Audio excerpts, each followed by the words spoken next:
Hey everybody, Nick Licameli here. Today I'm going to show you some footage of when I got my body fat percentage measured at Montclair State University's exercise science lab.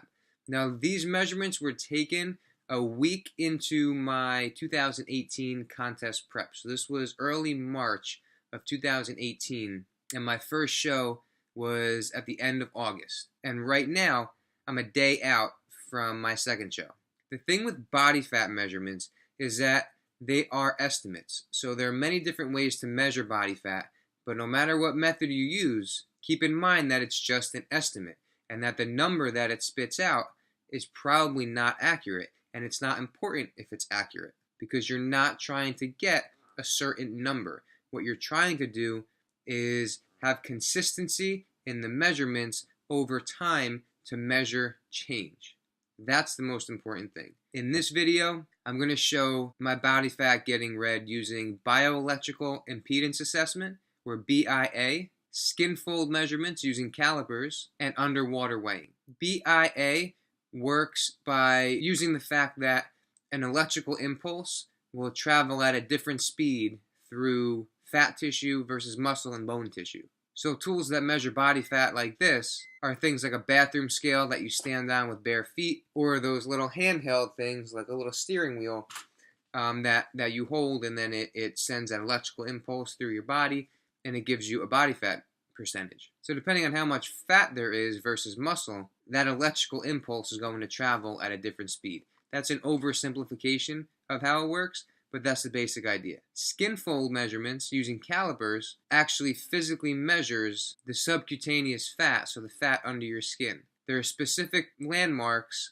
on the body that you pinch, and then you take that tissue and you put these calipers on it, and it gives you a measurement of that skin fold. Underwater weighing uses the fact that fat tissue will float and is more buoyant than muscle and bone tissue. So oil is a fat. Think about if you mix oil with water. The oil floats to the top. Same thing with fat. Fat is more buoyant than muscle and bone. So someone who has more fat on them will be more buoyant and will float easier than someone who's very lean. So the basic idea of underwater weighing is that you take into account your weight outside the water, the amount of air in your lungs, because air is going to help you float, air is going to make you more buoyant, so you have to take into account the air in your lungs, and then the weight of the scale under the water. And it puts it through some calculations, and it spits out a number. So again, don't get caught up on the actual number of the body fat percentage because it's irrelevant, and it's probably not accurate.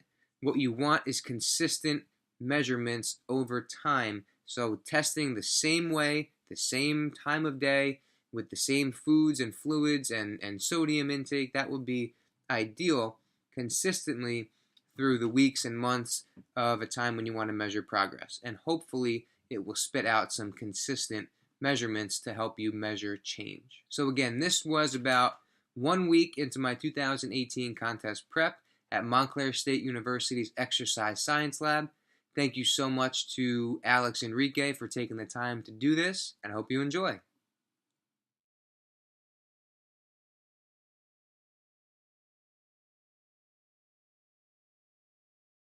So the way this works is we'll put I'll put that you're an athlete, male athlete. Actually, we need to put the clothes first. So you have no clothes. 0.0. You're a male athlete, and you're how old? 28. 28. And how tall? 5'8". And then you're gonna wait until it says step on. Alright, so you're gonna step on with your feet on there, and then don't move until that receipt comes out.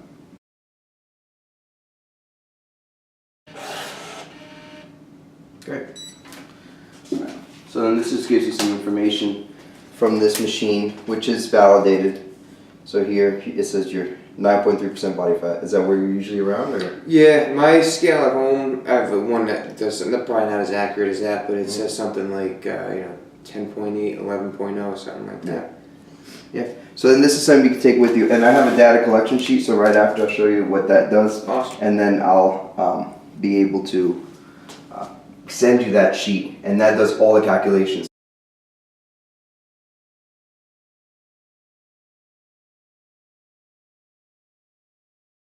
So I'm gonna do skin folds now. Okay. So when you're doing this, you want to do one and then move to the other. So we're gonna take 2 trials, see if they're within 2 centimeters, millimeters of each other.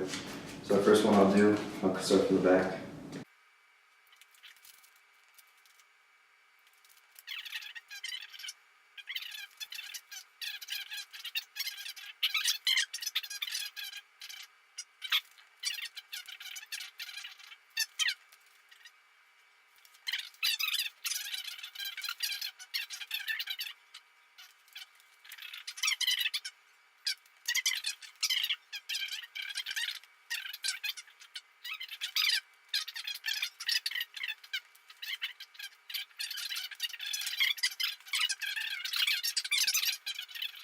Alright, so we got our skin fold measurements, everything was within 2, so we're gonna roll with it.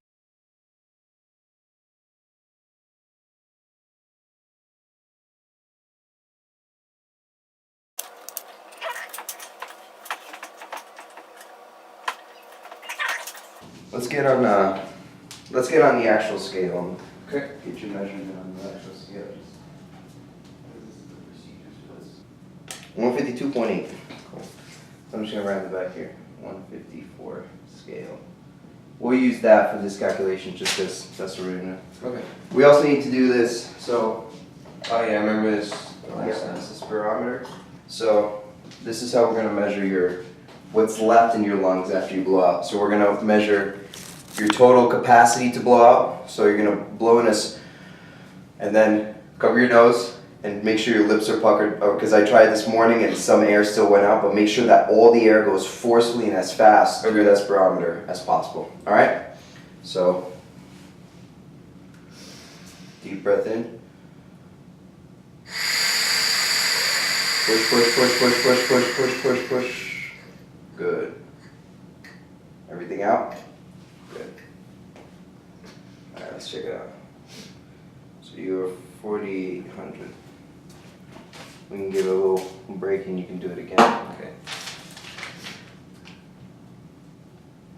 Now these things go into some calculation that's very.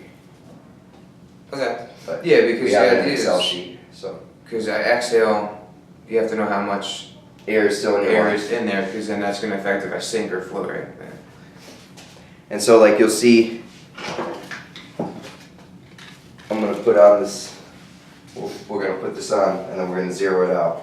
Right. So then you know what I mean? Yeah. So you're gonna wear that so you can sink. Yeah. So that's why I'm zeroing it out. All right. You want to try this again? So you can just move the top, to 0. Yeah, all the way to 0, and then you can try it again.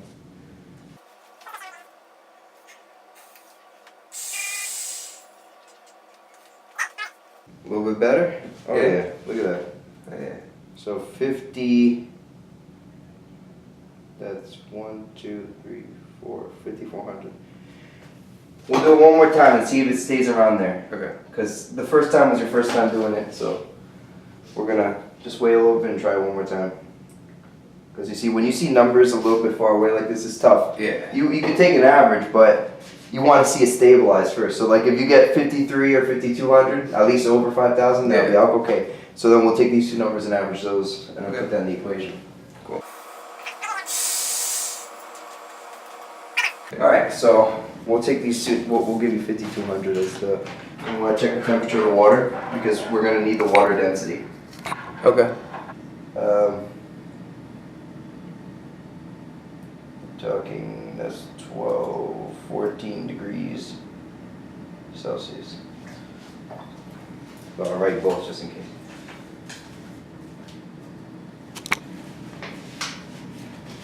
Is it going to drop when I sit or no? Okay.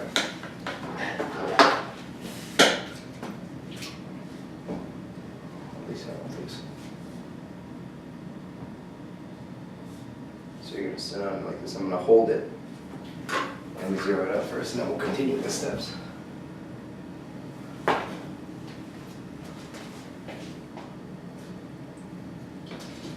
That makes more sense. So you're going to put this on. So when you get in there, you're gonna kind of submerge yourself. Mm-hmm. Just get it over with. But also, it's to take any air pockets out of your hair or clothing that you may have, because that could affect the measurements as well. So when you're gonna put on the belt when you're in there, you're gonna sit on the chair, and you're gonna sit all the way back so that your knees, the back of your knees, are touching the front of that. Okay? Because you're gonna lean forward when you go underwater, and if you're too much ahead, you kind of fall off. So you want your butt to be off that back of the chair. Okay. And your feet are gonna go on the inside of that bottom bar. Okay. All right. You're gonna grab with your hands. You're gonna grab this inside bar. You're not gonna grab these out here. Okay. Because anything that touches the wall will also screw up measurements. Okay. Then you're gonna go and you're gonna submerge yourself. So you're gonna, when you go in, you're gonna blow all of your air out. And then I'm gonna look up. I'm gonna see how much weight it is. Those numbers are gonna jump like crazy. So I'm gonna have to take like a baseline, and then I'm gonna knock on here. All right. As soon as I do that, you can come back up. Okay. It's gonna be a little uncomfortable because you're blowing all your air out. Yeah. It's cold water, but we're gonna take maybe 4 to 6 measurements. Okay. Because the numbers are wacky. Yeah. So, any questions? Should I fill my mouth with water under it, or does that not matter? Just blow it out. Blow it out. Yep. Blow it out, and what I'm gonna do is once you go down, you're gonna blow out all your air. I'm still gonna be holding on to this. Okay. So just to not have any. See how that's 3? I want that to stay at 3. Okay. So I'm gonna hold on to this. Well, it's gonna go up when you sit there. You're gonna go down. You're gonna blow out. Watch your head here with these steps, and then at that point, when you're done blowing out, when I stop seeing bubbles, that's when I look up and try to gauge a number. It should be a little, like 5 more seconds after you blow out, and then I'll do that. All right. So if you want to get your get in there. And just be careful, it is slippery sometimes, especially coming out. Yeah, man. It's gonna be one of those things right now. Oh, man. Holy shit. Is it really, really bad? It's bad. You think you can do it? Yeah, this is the next uncomfortable thing about it. Oh, shit. You can take your time. Or do you want me to try to heat it up a little bit? How would you heat it up? Just put hot water in or something? I put hot water in for 30 minutes before you came here. So it might take. Alright, we'll just do it. It's not the worst part yet. You're gonna edit this out, right? Yeah.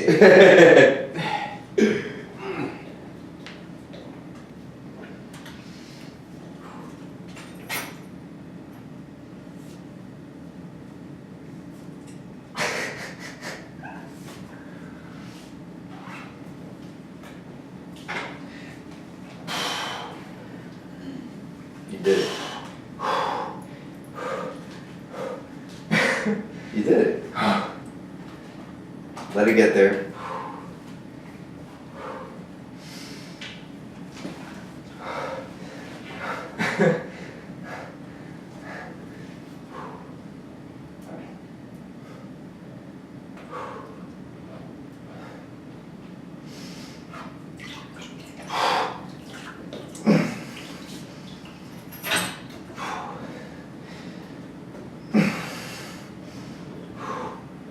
Just me, I hate it. I don't like ice, by the way. Do you treat with ice? Fortunately. I slapped at your face. That's what I got. Alright. So I am gonna need you to submerge yourself if you can. Yeah. Alright. And then you can put this on if you want. You're gonna put this on just like right around here. So, we'll just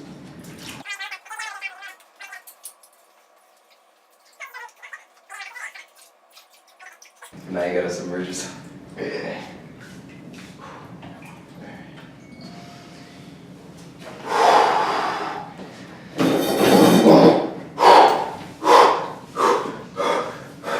It's just like before a set, maybe.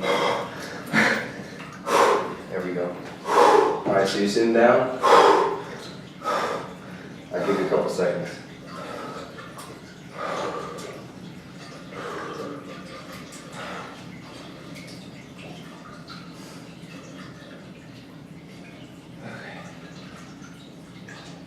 Alright? Yep. You ready? Yep. So you're going to take a deep breath in, then you're going to go underwater, you're going to let it all out.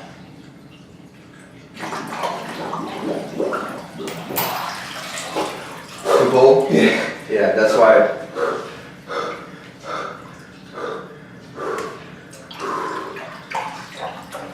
Is it feeling better in the lower body? Yeah. Alright, so just take your time, man. You know what I mean? I hate to see you go through this tough time. Science isn't easy. I'm letting you know. Yeah. Some of the stuff that we do is actually very uncomfortable. Yeah. Especially because of conditions and just things like we don't have heat for art. That's cool. I just had to. I couldn't stop breathing. Like once my breathing like slows down, I'll be able to. Yeah, heart rate goes up, elevation goes up, right?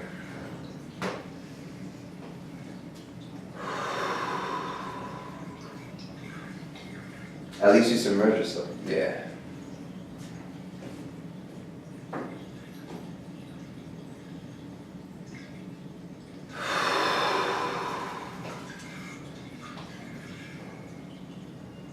I'll try again. Alright. Hold this railing. Okay. Yeah, just like that. Can I exhale above water and then go in and blow out whatever I got left, or not? Just, yeah, as long as you blow out whatever you have left Okay. under the water.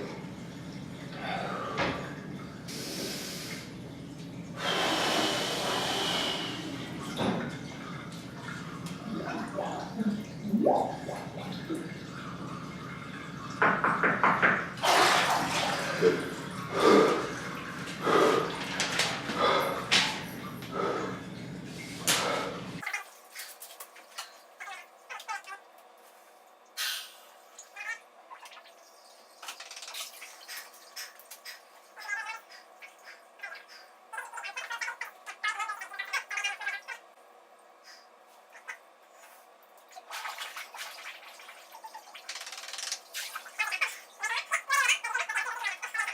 We usually do 4 to 6 measurements of this just because the numbers there is tough when they're moving. Yeah.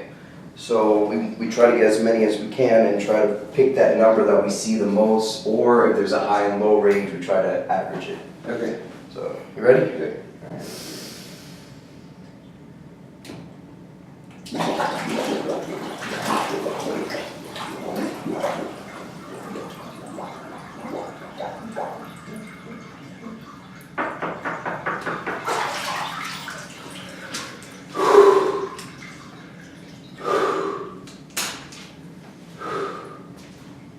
Two more.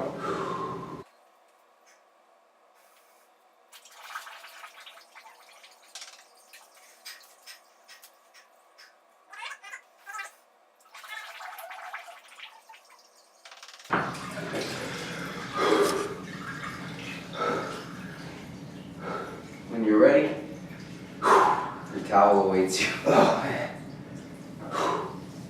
Good morning. Sorry,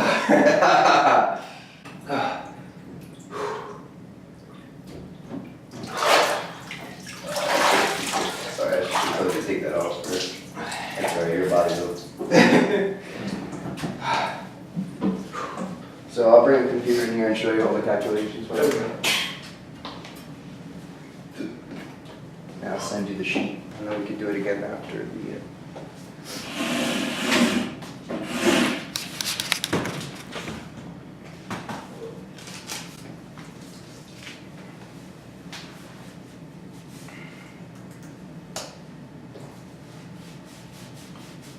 How cold was it? 62. 62 degrees Fahrenheit, 14 degrees Celsius. It's cold. Yep. So with our skin full fat percentage, you're at a 5.5. So this machine says you're at a 9.3. And what did I say about this machine? It's it's not It's not that's right. Yeah, which is usually more accurate, the scale inside or the one like this? Well, they both took your body weight pretty accurately. One was 154 over there, maybe a little bit less than 154, and this one was 152.8. So like you're both around 153. Like that's what I would say you're at. Yeah. But this gives you the body fat percentage, and we thought it was because of the impedance that it shuts. But if you get on here with a kettlebell, your body fat will go up, which doesn't make sense because it's not body fat. Right. So we kind of learned that this, even though it's validated and it's okay measurement, it's not like the best measurement if you want to, you know. So we're excited for the bot. I'm excited for the bot because that's kind of my thing. So for these calculations, I have 8.65. So we have like a 6% CALIPERS, a 9% BIA, and the middle, which is 8.5. I'd be interested to see what, how it, because What do you try to get to % body fat? I mean the number is hard to say because that, It's a feel thing. It's a look thing. yeah, it's more of a look thing, but I also never measured it, like, other than my scale at home. So, the way that I've always used body fat was just a measure of change rather than an actual number. Because I figured my scale, the actual number wasn't accurate, so I just said, well, if this says I'm 10 today and then it says I'm 8 in a month, I know I went down. So I just used to use body fat as a way to measure up and down. So the actual number, I don't really have a goal to shoot for. Yeah. So after this prep, once I get down to stage weight and I have some numbers like that, then I'll know for next time around where you have to. Yeah. I would say, I mean, I had a guy measure me around one of my competitions and he got me at like 3% with the calipers. Thank you so much for watching. There's more footage of this day to come, so keep a lookout for it. Be sure to like, comment, and subscribe if you want, and we'll see you next time.